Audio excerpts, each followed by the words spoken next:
ngeri Kenya. Ekika kino ekikambwe kyatandikira Bungereza ssaako n'eggwanga erya South Africa ekyawaliriza ensi ezimu okutangira enkolagana n'amawanga ago. Bw'abadde akwasibwa ebikozesebwa abasawo mu kwetangira ekirwadde kya COVID-19 ebibalibwamu obumbi bw'ensimbi obuli okumpi 2.3 okuva mu kitongole ky'amawanga amagatte ekikola ku bungi bw'abantu. Omuwandiisi w'enkalakkalira mu Ministry of Health ku nsonga z'ebyobulamu Dr. Diana Atwine agamba nti bali mu kutya kubanga bannayuganda bangi abasinga baava dda ku byokwerinda ekirwadde kya COVID-19.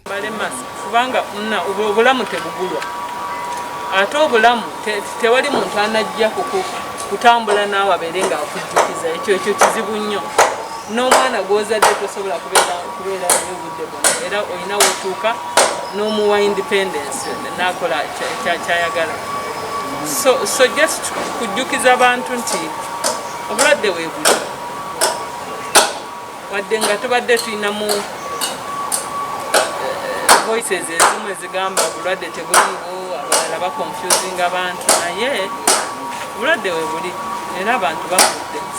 Agamba nti ebintu ebibaweereddwa byakweyambisibwa mu disitulikiti eziri eyo omwana mu bbere mu mambuka obuvanjuba n'obugwanjuba okwongera okutaasa abasawo. Mulimu sanitizer, mulimu gloves, mulimu ebyokwambala mu ngalo, mulimu ebyoku masks. Ng'ebyo bigenda kugenda mu districts 42 okusingira ddala mu West Nile, Acholi, Karamoja, Eastern districts ne some districts Western. Omubaka w'ekibiina ky'amawanga amagatte ekikola ku bungi bw'abantu ekya UNFPA ekiwaddeyo ebintu bino Alaina Sibalana ategeezezza nti balumirirwa nnyo abasawo abakolera mu bwerinde okusobola okutaasa obulamu nga ate tebalina bukuumi. The systems have surged. Health workers themselves have increasingly been affected by COVID-19. Therefore, it is very important that we continue implementing the adaptations so that we sustain the delivery of essential health services.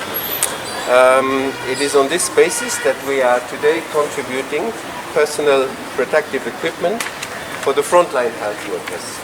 Abantu 318 be bakafa ekirwadde kya COVID-19 mu Uganda, abalwadde bakunokereza 400. Bikusakiddwa Wamala Muhammad, Kurasawoti TV, Omunnyo.